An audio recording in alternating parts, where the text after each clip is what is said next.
بسم اللہ الرحمن الرحیم۔ الجمع الثلاثی الغالب فی نحو فلس علی افلس و فلوس و باب ثوب علی اثواب وجاء زناد فی غیر باب سیل و رئلان و بطنان و غیردۃ و سقف و انجدۃ شاذ۔ اب یہاں سے جمع کا باب شروع ہو رہا ہے۔ جمع کی دو قسمیں ہیں، جمع سالم اور جمع مکسر۔ جمع سالم اس جمع کو کہتے ہیں جس میں واحد کی بنا سالم رہے، باقی رہے، اور جمع مکسر اس جمع کو کہتے ہیں جس میں واحد کی بنا سالم نہ رہے۔ جمع مکسر کی پھر دو قسمیں ہیں، جمع قلت اور جمع کثرت۔ اب جمع سالم کا بیان کیونکہ قافیہ میں ہو چکا ہے، لہٰذا یہاں جمع سالم کا بیان بہت کم آئے گا۔ اس جمع سے مراد یعنی اس باب میں زیادہ تر جمع مکسر کے احکامات کا ذکر ہوگا۔ چنانچہ مصنف رحمہ اللہ تعالیٰ تفصیل کے ساتھ جمع مکسر کے احکامات اس باب کے اندر بیان فرما رہے ہیں۔ جمع مکسر کی کل ابنیہ کتنی ہیں؟ تو شارح کمال نے لکھا ہے کہ جمع مکسر کی کل ابنیہ موقوف علی السماع ہیں لیکن 24 ہیں، اور رضی نے لکھا ہے کہ جمع مکسر کی کل ابنیہ سماعی ہیں لیکن کچھ مفردات کے اندر کچھ ابنیہ غالب ہیں اور دوسرے مفردات کے اندر کچھ دوسری ابنیہ غالب ہیں۔ جمع کے باب کا خلاصہ یہ ہے کہ مصنف رحمہ اللہ تعالیٰ پہلے ثلاثی، رباعی اور خماسی کی جمع کا بیان ہوگا، ان کی جمع کو ذکر کریں گے۔ اب ثلاثی کے اندر ثلاثی یا تو مجرد ہوگا یا مزید ہوگا، نیز مجرد ہو یا مزید ہو، یا وہ اسم ہوگا یا وہ صفت ہوگا۔ پھر اگر اسم ہو یا صفت ہو یا وہ مذکر کا صیغہ ہوگا یا مؤنث کا، تو اس طرح مصنف رحمہ اللہ تعالیٰ ہر ایک کی جمع کو تفصیل کے ساتھ بیان کریں گے۔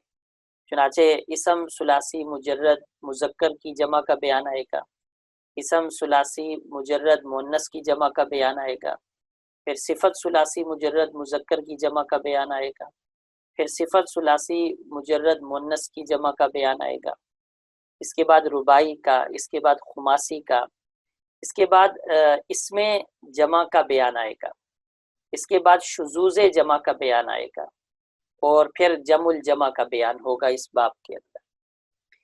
اب ثلاثی سے مصنف رحمہ اللہ تعالیٰ نے جمع کا بیان شروع کیا ہے۔ طریقہ کار مصنف کا کتاب کے اندر یہ رہا ہے کہ جمع مکسر میں پہلے جمع قلت کا وزن بیان کرتے ہیں اور پھر جمع کثرت کا۔ چنانچہ ہر لفظ کی پہلے جمع قلت کا بیان آئے گا اور پھر جمع کثرت کا۔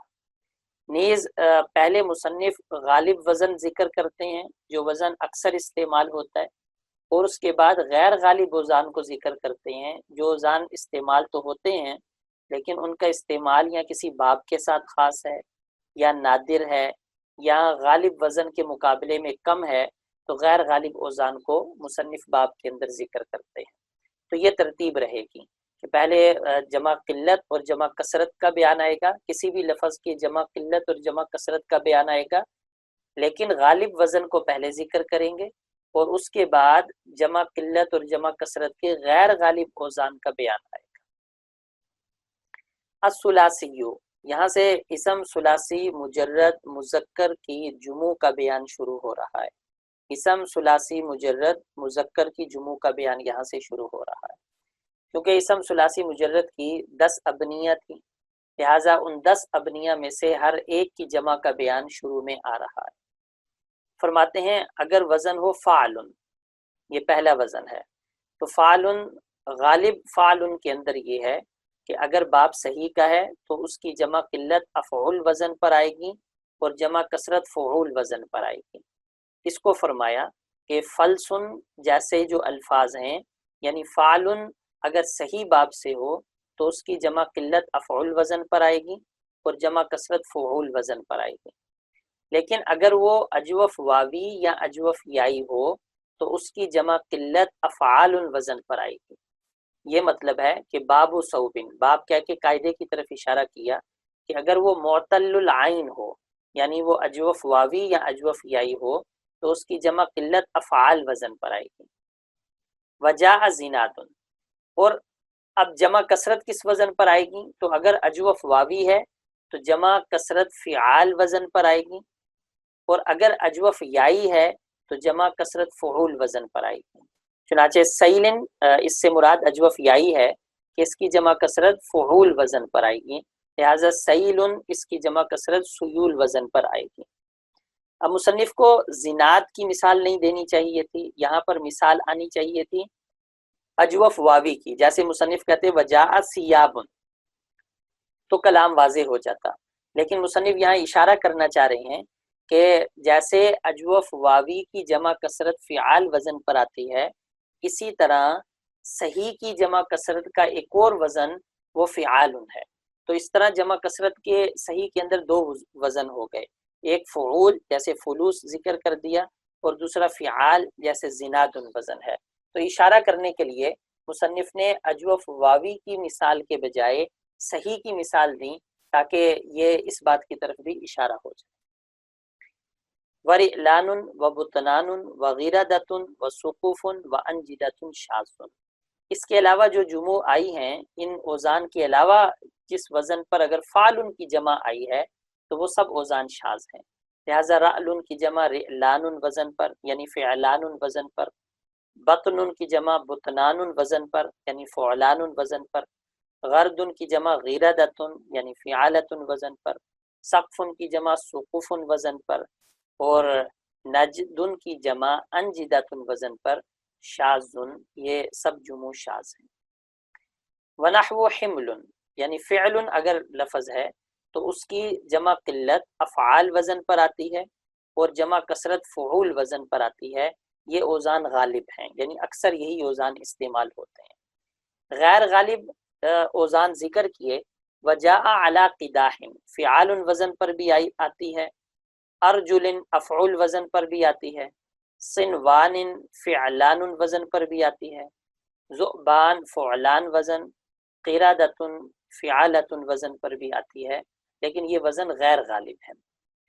یہاں پر ایک فائدے کے طور پر یہ بات سمجھ لیں کہ وجاء علی قداح، جاء بار بار اس باب کے اندر آئے گا، تو جاء کے بعد جو لفظ ذکر ہوتا ہے اکثر مصنف غیر غالب اوزان میں سے اس کو ذکر کرتے ہیں، لیکن اس کا غیر غالب ہونا یہ غالب وزن کے مقابلے میں ہے، یعنی اس کے مقابلے میں یہ وزن کم استعمال ہوتے ہیں، چاہے ان کا کم ہونا اس وجہ سے ہے کہ یہ کسی باب کے ساتھ خاص ہیں یا یہ ہیں ہی نادر، کوئی بھی وجہ ہے، لیکن پہلے کے مقابلے میں کم استعمال ہوتے ہیں۔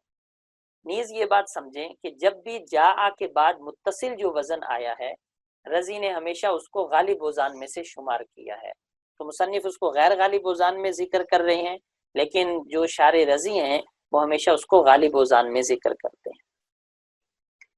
وَنَحْوُ قُرْءٍ عَلَىٰ أَقْرَاءٍ، اگر لفظ فعل ہو، اگر وزن فعل ہے تو اس کی جمع قلت افعال وزن پر آتی ہے اور جمع کثرت فعول وزن پر آتی ہے، لہٰذا قرء کی جمع قلت اقراء وزن پر آئے گی اور جمع کثرت قروء وزن پر آئے گی۔ اور غیر غالب اوزان تین ہیں، فعالۃ، فعال اور فعل، جیسے قراتۃ، خفاف اور فلک۔ وباب عود علی عیدان، یعنی فعل کی جمع قلت افعال وزن پر آتی ہے اور جمع کثرت فعول وزن پر آتی ہے، جبکہ باب صحیح کا ہو۔ اگر باب اجوف کا ہے تو پھر جمع کثرت فعلان وزن پر آتی ہے، لہٰذا عود کی جمع کثرت وہ عیدان وزن پر آتی ہے۔ ونحو جمل علی اجمال، اگر فعال وزن ہے تو اس کی اگر باب صحیح کا ہے تو جمع قلت افعال وزن پر آتی ہے اور جمع کثرت فعال وزن پر آتی ہے، لہٰذا جمل کی جمع قلت اجمال وزن پر آتی ہے اور جمع کثرت فعال وزن پر آتی ہے۔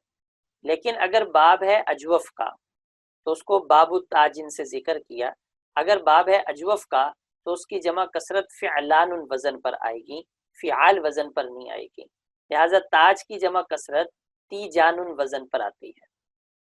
آگے غیر غالب اوزان کا ذکر ہے کہ غیر غالب اوزان میں سے فعول، افعول، فعلان، فعلان، فعلۃ اور فعلا اوزان ہیں، جیسے ذکور، ازمن، خربال، حملان، جیرات اور حجلہ، یہ غیر غالب اوزان ہیں۔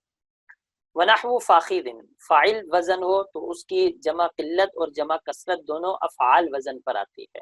یہ مطلب ہے فیہما کا کہ جمع قلت اور کثرت دونوں افعال وزن پر آتی ہے. غیر غالب دو وزن ہیں، فعول جیسے نمور اور فعل جیسے نمر.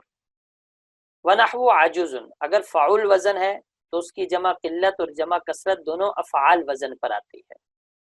اور غیر غالب وزن فعال ہے، چنانچہ فرمایا جاء سباع، یہ غیر غالب وزن ہے.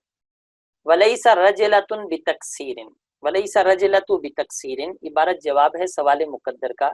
سوال ہوتا ہے ہم آپ کو فاعل کی ایک اور جمع دکھائیں گے جو فعلۃ وزن پر آئی ہے، جیسے رجل کی جمع رجلۃ کے وزن پر آئی ہے.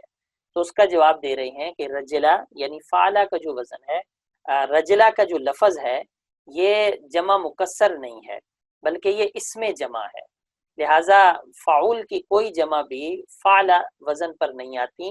اور رجلہ سے اگر شبہ ہو رہا ہے تو رجلہ یہ جمع نہیں ہے بلکہ یہ اسم جمع ہے. وَنَحْوُ عِنَبٍ عَلَىٰ أَعْنَابٍ فِيهِمَا، اگر فعل لفظ ہے تو اس کی جمع افعال وزن پر آتی ہے، جمع قلت اور جمع کثرت دونوں.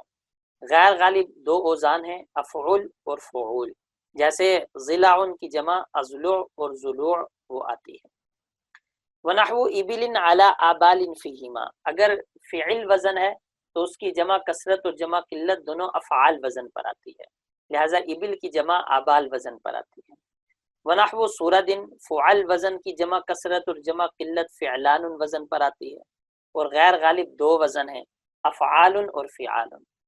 وَنَحْنُ عُنُوقٍ، فعل اگر لفظ ہے تو اس کی جمع قلت اور جمع کثرت افعال وزن پر آتی ہے، لہذا عنق اس کی جمع اعناق وزن پر آتی ہے.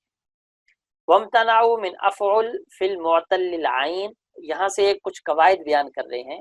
کہتے ہیں یہ جو ابھی جو 10 ابنیہ ذکر ہوئی ہیں، ان 10 ابنیہ کے اندر اگر اجوف واوی یا یائی کا باب ہو تو وہ افعل وزن پر نہیں آتا. لہٰذا اگر کوئی لفظ ان 10 ابنیہ میں جمع قلت کے اندر افعل وزن پر آیا ہے تو وہ سب کے سب الفاظ شاذ ہیں.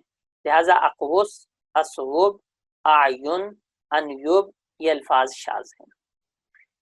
وَامْتَنَعُوا فِي فِعَالٍ فِي الْيَاءِ، اسی طرح اجوف یائی کے اندر فعال وزن نہیں استعمال ہوتا اور اگر آئے گا تو شاذ ہے، لیکن واوی کے اندر یہ وزن شاذ نہیں ہے. اسی طرح اجوف واوی کے اندر فعول وزن یہ استعمال نہیں ہوتا، اجوف یائی کے اندر استعمال ہوتا ہے. لہٰذا اجوف واوی کی جمع فعول وزن پر نہیں آتی لیکن اجوف یائی کی جمع فعول وزن پر آتی ہے. وَفُوجٌ وَسُوُوقٌ شاذٌ، لیکن اگر کہیں پر اجوف واوی کی جمع فعول وزن پر آئی ہے تو شاذٌ وہ الفاظ شاذ ہیں.